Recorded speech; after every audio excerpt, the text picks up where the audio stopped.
नमस्कार, आप देख रहे हैं धा न्यूज और मैं हूं अभिषेक मिश्रा। देखिए, वक्फ संशोधन अधिनियम बिल क्या जेडीयू को बहुत भारी पड़ने वाला है।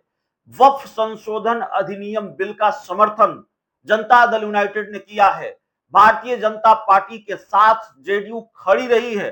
न सिर्फ समर्थन किया है बल्कि अपने सांसदों को व्हिप भी जारी किया, यानी कि कोई कसर न रह जाए, कोई कमी न रह जाए और इस बात की कोई गुंजाइश न रहे कि सारे सांसद बीजेपी के साथ खड़े न हो। तो वक्फ संशोधन अधिनियम बिल का समर्थन और उसके बाद नीतीश कुमार की पार्टी में बवाल की आहट साफ सुनाई दे रही है और इसके संकेत पहले भी नजर आ रहे थे। लेकिन इस वक्त जो खबर सामने आ रही है वो खबर यह है कि नीतीश कुमार की पार्टी जेडीयू में घमासान हो सकता है, जेडीयू दो फाड़ हो सकती है इस बिल की वजह से। एक इस्तीफा वायरल हो रहा है वक्फ पर जेडीयू के समर्थन या विरोध या क्या कहानी रही है, क्या पृष्ठभूमि है इस पूरे मामले की, उसकी चर्चा हम बाद में करेंगे। लेकिन एक इस्तीफा वायरल हो रहा है सोशल मीडिया पर और इस इस्तीफे की पूरी तरह से पुष्टि हम नहीं करते। सोशल मीडिया पर यह इस्तीफा वायरल है। कोशिश करेंगे कि जिस नेता का ये इस्तीफा है हम उनसे बात करें और फिर आगे आपको अपडेट दें। लेकिन डॉक्टर मोहम्मद कासिम अंसारी खुद को जेडीयू के वरीय नेता बताते हैं और विधानसभा प्रत्याशी रहे हैं ढाका के, जो उन्होंने जानकारी दी है। जिला प्रवक्ता चिकित्सा प्रकोष्ठ पूर्वी चंपारण है, उन्होंने अपना इस्तीफा नीतीश कुमार के नाम लिखा है और प्रदेश अध्यक्ष उमेश कुशवाहा और जिलाध्यक्ष मंजू देवी को भेजा है। कासिम अंसारी ने लिखा है कि पार्टी के प्राथमिक सदस्य एवं अन्य जिम्मेदारियों से त्याग पत्र निवेदन पूर्वक कहना है कि हम जैसे लाखों करोड़ों भारतीय मुसलमानों का अटूट विश्वास था कि आप विशुद्ध रूप से सेकुलर विचारधारा के ध्वजवाहक हैं। इस्तीफा देने वाले जेडीयू के नेता मोहम्मद कासिम अंसारी लिख रहे हैं नीतीश कुमार के लिए कि मुझे विश्वास था, अटूट विश्वास था कि आप विशुद्ध रूप से सेकुलर विचारधारा के ध्वजवाहक हैं, लेकिन अब यह यकीन टूट गया है। वक्फ बिल संशोधन अधिनियम 2024 के ताल्लुक से जेडीयू के स्टैंड से हम जैसे लाखों करोड़ों समर्पित भारतीय मुसलमानों एवं कार्यकर्ताओं को गहरा आघात लगा है। हम लोग लोकसभा में श्री ललन सिंह ने जिस तेवर और अंदाज से अपना वक्तव्य दिया और इस बिल का समर्थन किया उससे काफी मर्माहत हैं। वक्फ बिल पर हम भारतीय मुसलमानों के विरुद्ध वक्फ बिल हम भारतीय मुसलमानों के विरुद्ध है। हम किसी भी सूरत में इसे स्वीकार नहीं कर सकते। यह बिल संविधान की कई मौलिक अधिकारों का हनन करता है। इस बिल के माध्यम से भारतीय मुसलमानों को जलील या रुस्वा किया जा रहा है।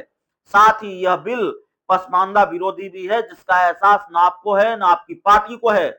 मुझे अफसोस हो रहा है कि अपनी जिंदगी के कई वर्ष पार्टी को दिया, अतः मैं पार्टी के प्राथमिक सदस्यों अन्य जिम्मेवारियों से स्वेच्छा से त्याग पत्र दे रहा हूं। तो जेडीयू में बवाल की आहट साफ तौर पर सुनाई दे रही है। ये इस्तीफा है, ये पहला विकेट गिरा है, कई और विकेट गिर सकते हैं। पार्टी के मुस्लिम नेताओं में भी भारी नाराजगी है। गुलाम रसूल बलियावी जो पार्टी के राष्ट्रीय महासचिव हैं, उन्होंने भी नाराजगी जताई है। वो भी नाराज हैं पार्टी के इस स्टैंड से और पार्टी के खिलाफ कुछ नहीं कहा है, लेकिन भारतीय जनता पार्टी के खिलाफ मोर्चा खोल रखा है गुलाम रसूल बलियावी ने। और जनता दल यूनाइटेड के अंदर वक्फ संशोधन अधिनियम बिल और बीजेपी का सबसे मुखर होकर किसी ने विरोध किया है तो वो गुलाम गौस जो पार्टी के एमएलसी हैं उन्होंने किया है। उन्होंने बार बार ये कहा कि क्या बदलाव के लिए, क्या सुधार के लिए मोदी को सिर्फ मुसलमान ही दिखते हैं। यहां तक कहा गुलाम गौस ने कि क्या मोदी की सरकार बैसाखी की सरकार है और इस तरह से नहीं चलेगा। मोदी को, केंद्र सरकार को वक्फ संशोधन अधिनियम बिल वापस लेना चाहिए। मैं नहीं जानता गुलाम गौस पार्टी में रहेंगे या पार्टी छोड़ेंगे, लेकिन इस हाल के दिनों में उन्होंने लालू यादव से मुलाकात की थी। राजद सुप्रीमो लालू प्रसाद यादव से उन्होंने उनके घर जाकर पटना में मुलाकात की थी ईद के दिन और उन्होंने मुलाकात की वजह बताया था कि भाई निजी कारणों से मिलने आया हूं, लालू यादव का हाल चाल लेने आया हूं, लेकिन राजनीति में कुछ भी यूं ही नहीं होता। आप जानते हैं सियासत में बिना मतलब के कुछ भी नहीं होता, राजनीति में यूं ही कुछ भी नहीं होता। चर्चा राजनीतिक गलियारों में बहुत तेज है कि गुलाम गौस पार्टी से इस्तीफा दे सकते हैं, आरजेडी ज्वाइन कर सकते हैं, राजद में रहे हैं, लालू यादव से उनके बहुत बेहतर रिश्ते हैं, बेहतर संबंध हैं, और जिस तरह से पार्टी के स्टैंड को लेकर नाराजगी है, वक्फ संशोधन अधिनियम बिल को लेकर नाराजगी है, उसकी वजह से गुलाम गौस का इस्तीफा भी सामने आ सकता है।